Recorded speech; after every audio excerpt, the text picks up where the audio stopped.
ಇದರ ಬೆನ್ನಲ್ಲೇ back to back post ನೋಡಿ.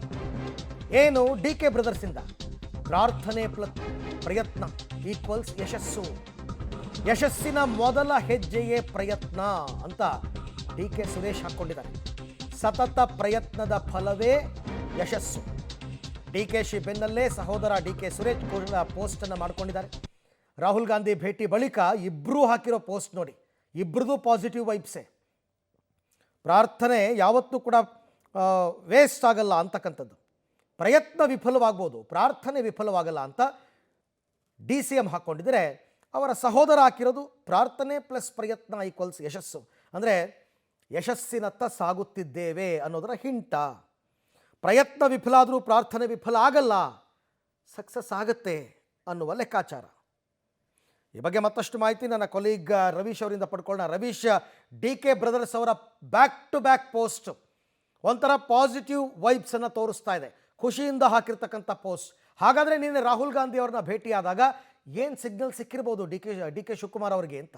ಅರವಿಂದ್, ಖಂಡಿತವಾಗಿಯೂ ಕೂಡ ಡಿ ಕೆ ಶಿವಕುಮಾರ್ ಅವರು ನಿನ್ನೆ ರಾಹುಲ್ ಗಾಂಧಿ ಅವರನ್ನು ಭೇಟಿಯಾದ ಬಳಿಕ ಎಲ್ಲೋ ಒಂದು ಕಡೆ ಪಾಸಿಟಿವ್ ವೈಬ್ಸ್ ಅವರ ಸುತ್ತ ಕ್ರಿಯೇಟ್ ಆಗಿರ್ಬೋದು ಅಂತ ಅನಿಸುತ್ತೆ.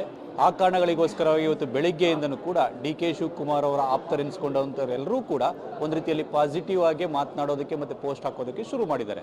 ಅಂದರೆ ಪ್ರಯತ್ನ ಮತ್ತು ಪ್ರಾರ್ಥನೆ ಇದಕ್ಕೆ ಯಶಸ್ಸು ಹೇಗೆ ಸಿಗುತ್ತೆ ಸಿಗಲ್ಲ ಅನ್ನೋದ್ರ ಬಗ್ಗೆ ಕೂಡ ಸಾಕಷ್ಟು ಚರ್ಚೆಗಳಾಗ್ತಾ ಇತ್ತು ಪವರ್ ಶೇರ್ ವಿಚಾರದಲ್ಲಿ. ಆದರೆ ಈಗ ಎಲ್ಲೋ ಒಂದು ಕಡೆ ಪೋಸ್ಟನ್ನು ಹಾಕೋದ್ರ ಮೂಲಕ ಪ್ರಯತ್ನ ವಿಫಲ ಆದರೂ ಕೂಡ ಪ್ರಾರ್ಥನೆ ವಿಫಲ ಆಗೋದಿಲ್ಲ ಅನ್ನೋ ಮೆಸೇಜನ್ನು ಪಾಸ್ ಮಾಡ್ತಾ ಇದ್ದಾರೆ. ಅಂದರೆ ಎಲ್ಲೋ ಒಂದು ಕಡೆ ರಾಹುಲ್ ಗಾಂಧಿ ಅವರು ದೊಡ್ಡ ಮಟ್ಟದಲ್ಲಿ ಏನು ಮಾತುಕತೆಯನ್ನು ನಡೆಸಿಲ್ಲ, 40ರಿಂದ 50 ಸೆಕೆಂಡ್ಗಳ ಕಾಲ ಮಾತ್ರ ಮಾತುಕತೆಯನ್ನು ನಡೆಸಿರ್ತಕ್ಕಂಥದ್ದು. ಇಲ್ಲಿ ಎಲ್ಲೋ ಒಂದು ಕಡೆ ಡಿ ಕೆ ಶಿವಕುಮಾರ್ ಅವರಿಗೆ ಅಭಯಹಸ್ತವನ್ನು ನೀಡಿದ್ದಾರೆ. ಅಂದರೆ ವರಿ ಮಾಡ್ಕೊಳ್ಬೇಡಿ, ನಾವಿದ್ದೀವಿ, ಡೆಲ್ಲಿಗೆ ನಿಮ್ಮನ್ನು ಕರೆಸ್ತೇವೆ ಅನ್ನೋ ಮಾತುಗಳನ್ನು ಕೂಡ ಹೇಳ್ತಿರ್ಬೋದು. ಆ ಕಾರಣಗಳಿಗೋಸ್ಕರವಾಗಿ ಡಿ ಕೆ ಶಿವಕುಮಾರ್ ಅವರು ಇಷ್ಟು ದಿನ ಏನು ಕಾಯ್ತಾ ಇದ್ರು, ರಾಹುಲ್ ಗಾಂಧಿ ಅವರು ನಮಗೆ ಕಾಲ್ ಮಾಡಲಿ, ಈ ಒಂದು ವಿಚಾರವನ್ನು ಬಗೆಹರಿಸಲಿ ಅಂತ, ಅದಕ್ಕೆ ಪೂರಕವಾಗಿ ಒಂದು ರೀತಿಯಲ್ಲಿ ಸ್ಪಂದನೆ ಸಿಕ್ಕಿರ್ತಕ್ಕಂಥ ಹಿನ್ನೆಲೆಯಲ್ಲೇ ಈ ರೀತಿಯ ಆಶಾಭಾವನೆಯನ್ನು ವ್ಯಕ್ತಪಡಿಸಿ ಪೋಸ್ಟನ್ನು ಹಾಕ್ತಾ ಇದ್ದಾರೆ.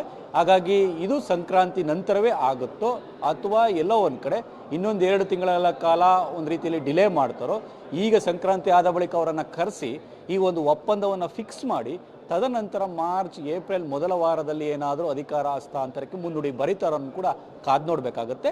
ಅಲ್ಲಿ ತನಕವೂ ಕೂಡ ಈ ರೀತಿಯ ಮಾರ್ಮಿಕ ಪೋಸ್ಟ್ಗಳು ಜೊತೆಗೆ ಆಶಾಭಾವನೆಯಿಂದ ಇರ್ತಕ್ಕಂಥ ಪೋಸ್ಟ್ಗಳು, ಪಾಸಿಟಿವ್ ವೈಬ್ಸ್ ಪೋಸ್ಟ್ಗಳು ಎಲ್ಲವೂ ಕೂಡ ನಿರಂತರವಾಗಿ ನಡೀತಾನೆ ಇರುತ್ತೆ. Arvind, right, thank you Ravish, ತಮ್ಮ ಎಲ್ಲ ಮಾಹಿತಿಗಾಗಿ ಧನ್ಯವಾದ. ಸೊ ನೋಡೋಣ, ಈಗ ಸದ್ಯದಲ್ಲೇ ಎಲ್ಲ ದೆಹಲಿಗೆ ಯಾತ್ರೆ ಕೈಗೊಳ್ತಾ ಇದ್ದಾರಲ್ಲ, ಏನಾಗುತ್ತೆ ಅಂತಂದ್ಬಿಟ್ಟು.